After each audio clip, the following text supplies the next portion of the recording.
Now, prayer session has just been concluded on the N14 or N14 Junction in Tarlton Mogale City.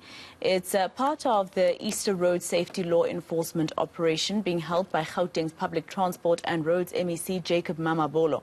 Traffic volumes are expected to increase as people make their way to various destinations for the long weekend. And our reporter Slindelo Masikane has been out and about covering various spots where people would ordinarily be picked up. Slee, I see that the prayer session has concluded. What is it so far that the MEC has had to say, especially about the public transport industry?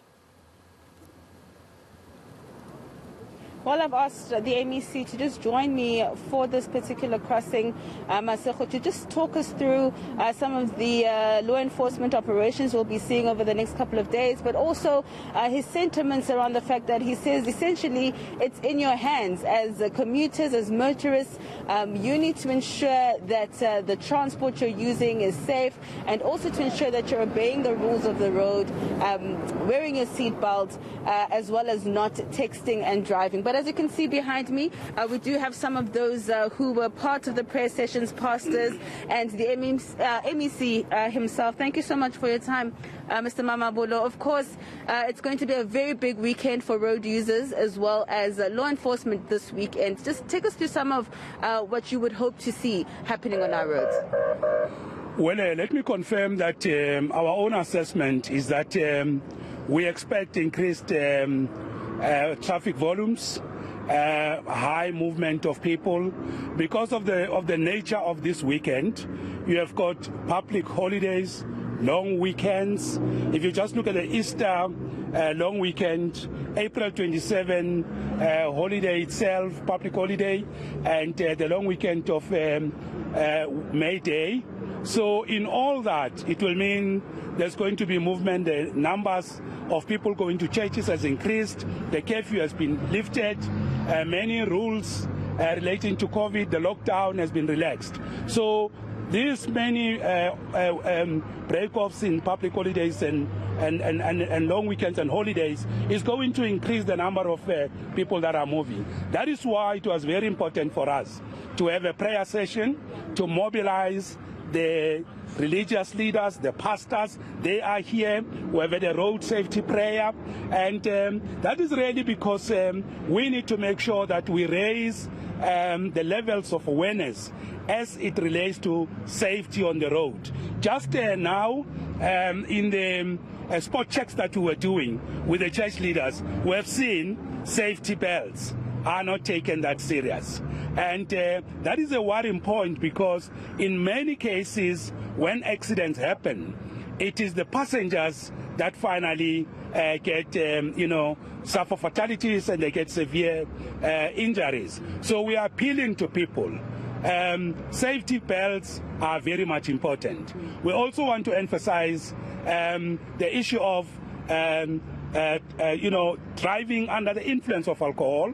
We know that with more relaxed regulations, the curfew, we're likely to see over these days, a high level of drinking onto the road.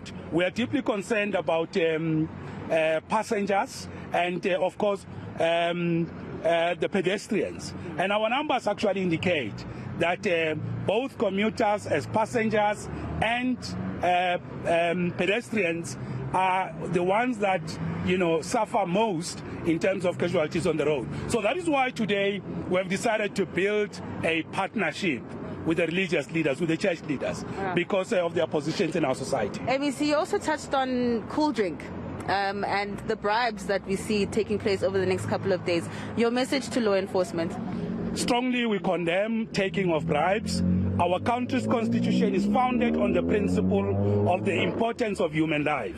Those who are taking bribes, they are undermining our country's constitution. They are putting lives of people at risk, and we are appealing to men and women in uniform to really put lives first and not put bribes or whatever that they get from motorists first. So we're appealing to them, and we also call for their own colleagues to come forward, and if they see that people are taking bribes, they should report them because it's a criminal activity. So we're really appealing to our law enforcement agencies to prioritize human life above everything else. Thank you, MEC. That's where we can leave it for now. Masego, as you can hear, prioritize human life. We find ourselves here on the intersection of the N14 as well as the R24. It's one of the major routes here that are going to see a lot of movement. It connects commuters to many different destinations.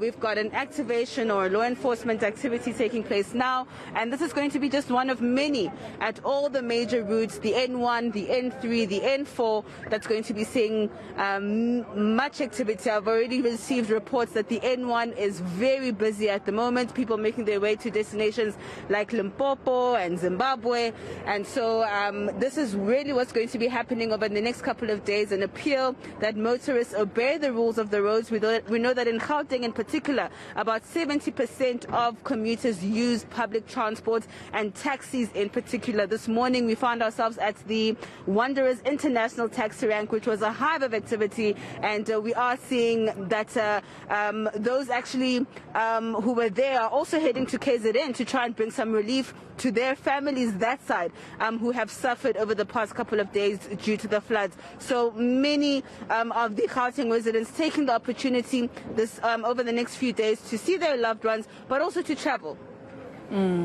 All right, Slindelo Masikane on the R24 N14 junction. Let's leave it there for now.